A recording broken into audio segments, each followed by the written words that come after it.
ஓ முருகா, வெற்றிவேல் முருகா, எனது அன்பு பிள்ளையே, பழனியிலிருந்து உன் அப்பன் முருகன் உன்னை தேடி வந்திருக்கேனா, நிச்சயமாக மிகப்பெரிய அதிர்ஷ்டத்தை உன் வாழ்க்கையில் வரவழைப்பதற்காக தான்றதை புரிஞ்சுக்கோ. உன் நெஞ்சில் நிறைய கனவுகள் இருக்கு.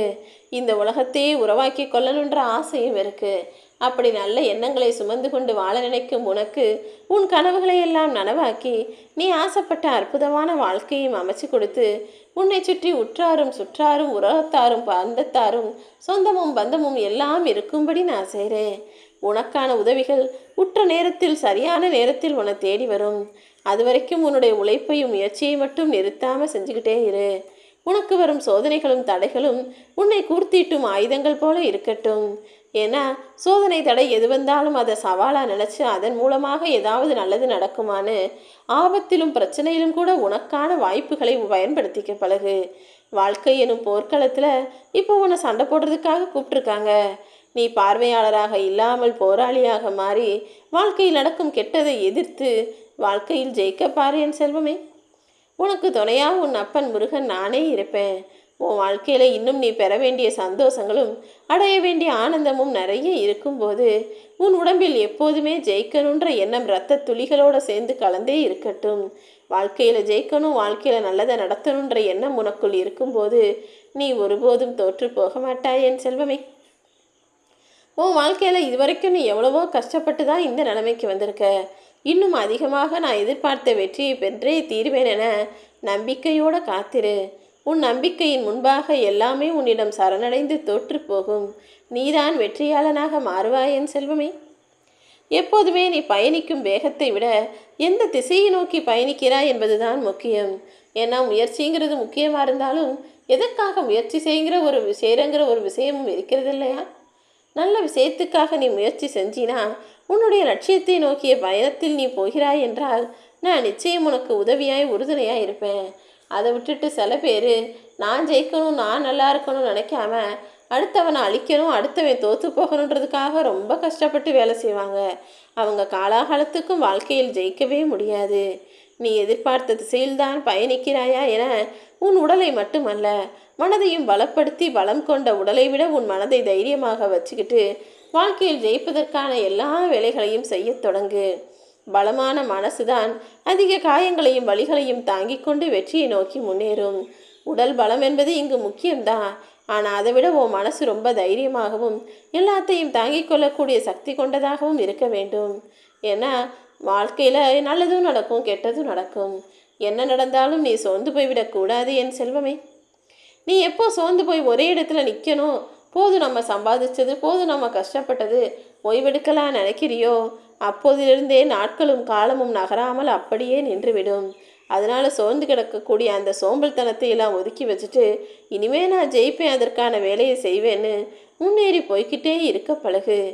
பிரிந்து சென்ற சில உண்மையான உறவுகளின் நினைவுகளை கூட சுமந்துட்டு நிம்மதியாக வாழ்ந்துடலாம்.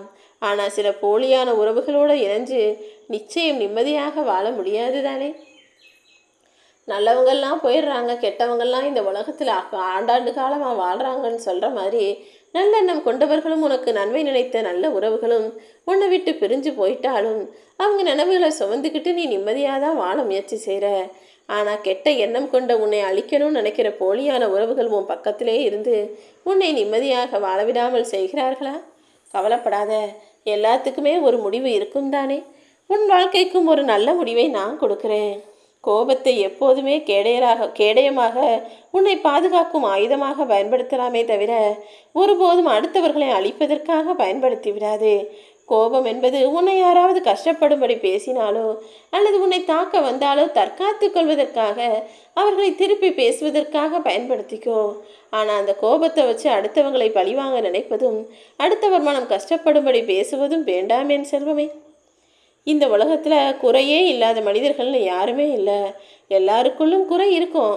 ஆனால் அதை கண்டுபிடிச்சு குறைக்க தெரியாதவன் மனிதனே இல்லை. ஏன்னா சரி தவறுன்னு எல்லாம் புரியக்கூடிய அளவுக்கு மனிதனுக்கு நான் 6 அறிவை கொடுத்து வச்சிருக்கும் போது ஏன் உங்களுடைய குறைகளை மறைச்சிக்கிட்டு வாழ்கிறீங்க? அதற்கு பதிலாக குறைகளை சரி செஞ்சு நிறைகளாக மாற்றிக்கொண்டு வாழ்ந்தால் நிச்சயம் வெற்றி கிடைக்கும் தானே. நீ தவறே செஞ்சிருந்தாலும் அது ஆமான்னு ஏற்றுக்க தயங்காதே. ஏன்னா நீ செய்யாத தவறை நாளைக்கு ஓ மேலே போடுறதுக்கும் மனிதர்கள் தயாராகி விடுவார்கள். நீ எப்போது தவறு செஞ்சால் ஒத்துக்கிட்டு அதை மாற்றுறதுக்கு முயற்சி செய்கிறியோ அப்போதே உன்னுடைய நல்ல விஷயங்கள் தானாகவே வெளிப்பட்டுவிடும். உழைப்பின் சக்தியே இந்த உலகத்தில் மிக உன்னதமானது. நீ வெற்றி பெறும் வரைக்கும் உன்னுடைய உழைப்பும் நீ ஜெயிப்பதற்கான முயற்சியும் தொடர்ந்து உனக்குள் இருக்கட்டும் என் செல்வமே. உனக்கு பல விஷயங்களை பற்றி தெரிஞ்சாலும் எல்லா இடங்கள்லையும் எனக்கு இது தெரியும்னு காட்டிக்காம சில இடங்களில் எதுவுமே தெரியாமல் இருப்பது போல்தான் இருப்பது தான் உனக்கு நல்லது. உன்னுடைய இந்த நல்ல குணம்தான் உன்னை உன் வாழ்க்கையின் உயரத்திற்கு கொண்டு செல்லும். எல்லா இடங்களிலும் தெரிந்ததை சொல்ல வேண்டிய அவசியமும் இல்லை, தெரியாததை தெரியும் என பேச வேண்டிய அவசியமும் இல்லை. எல்லாமே தெரிஞ்சிருந்தாலும் தெரியாதது போலவும் அப்பாவி போலவும் ஒன்றுமே அறியாத இயலாதவன் போலவும் இருப்பதுதான் உன் வாழ்க்கையில் உனக்கு வெற்றியையும் முன்னேற்றத்தையும் சீக்கிரமாக கொடுக்கும். நீ எதை செய்வதாக இருந்தாலும் கவனம் சிதறாமல் செய்ய பழகு. அதுவே பெரிய காரியமாக இருந்தால் யாருக்கிட்டையும் சொல்லாமல் ரகசியமாக செய்ய சொல்லியிருக்கேன். ஏன்னா மனிதர்கள் நீ வெற்றி பெறுவதை விரும்ப மாட்டார்கள். ஆனால் அதே நேரத்தில் நீ கஷ்டப்பட்டினா மட்டும் அதை எல்லாருக்கிட்டையும் சொல்லி சொல்லி பொழுதுபோக்குவாங்க. அதனால் நீ கஷ்டப்படுறத வெளியில் காட்டிக்கோ. நீ நல்லா இருக்கிறதையும் நல்லா இருக்கிறதுக்காக செய்யக்கூடிய முயற்சிகளையும் திட்டங்களையும் யாரிடமும் சொல்ல வேண்டாம் என் செல்வமே. வெற்றி அடைவதற்கு முன்பாக முயற்சி செய்தால் மட்டும் போதாது, தோல்விகள் வந்தால் அதை தாங்கிக் கொள்ளக்கூடிய மன வலிமையும் வேணும். மனிதன் முயற்சி செய்யும் போது அதில் வெற்றியும் தோல்வியும் மாறி மாறி வருவது இயல்பான ஒன்றுதான்.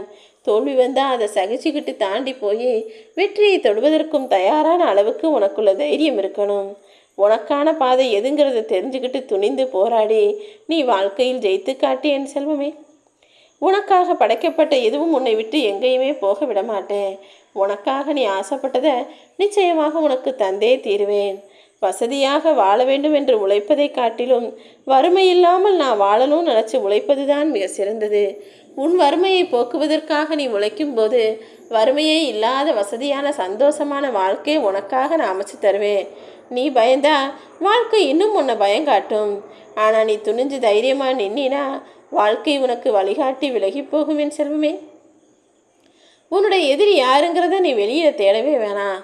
உன்னை சுற்றி இருக்கிறவங்க தான் உன்னை அழிப்பதற்கும் உன்னை சாய்ப்பதற்கும் திட்டம் போட்டுக்கிட்டு இருக்காங்க. அதனால் சுற்றி இருக்கும் எல்லா மனிதர்களிடமும் கொஞ்சம் கவனமாகவும் உன் மனசாட்சிக்கிட்ட நீ கொஞ்சம் எச்சரிக்கையாகவுமே இருக்கணும். ஏன்னா உன் மனசாட்சி எதிரி கூட நினைக்காத விஷயத்தையெல்லாம் உனக்கு யோசனையாக கொடுத்து உன்னை பயமுறுத்தும். ஏதாவது ஒரு விஷயம் நீ செய்யணும்னு சொல்லி திட்டம் போட்டு வச்சிருப்ப. ஆனால் அந்த விஷயம் இப்படி ஆகிடும் அப்படி நடந்துடும்னு உன் மனசே பல சமயங்களில் உன்னை பயமுறுத்துகிறது தானே. உன் மனசு பயங்காட்டுறது போலவும் நீ பயப்படுவது போலவும் எதுவுமே தவறாக நடக்காது என் செல்வமே. அதனால் உன் மனசாட்சியே உனக்கு எதிரியாக கூட இருக்கலாம் என்பதை தெரிந்து கொண்டு எதையுமே நீ சிறப்பாக செய்து வெல்வதற்கு தயாரான ஆளாக இருக்கணும். எதை செஞ்சால் நீ வாழ்க்கையில் வெற்றி பெறுவாய் என்பதில் தெளிவான ஆளாக இரு. அவமானமும் அனுபவமும் வாழ்க்கையின் மிக சிறந்த ஆசான். அது கற்றுக் கொடுக்கும் போதனையை வேறு யாராலும் கற்றுத்தர முடியாது. அதனால் யாராவது ஒன்று அவமானப்படுத்தினாலும் சரி அல்லது கஷ்டத்தை உண்டாக்கி அனுபவங்களை கொடுத்தாலும் சரி சந்தோஷமாக ஏற்றுக்க பழகு. நீ எதை கண்டும் கலங்க வேண்டாம். கூடிய சீக்கிரமே உன் வாழ்க்கையில் நீ வெற்றி அடைவதற்கான எல்லா வழிகளையும் உன் அப்பன் முருகன் நானே காட்டுவேன். நல்லதே உனக்கு தொடர்ந்து நடக்கும்.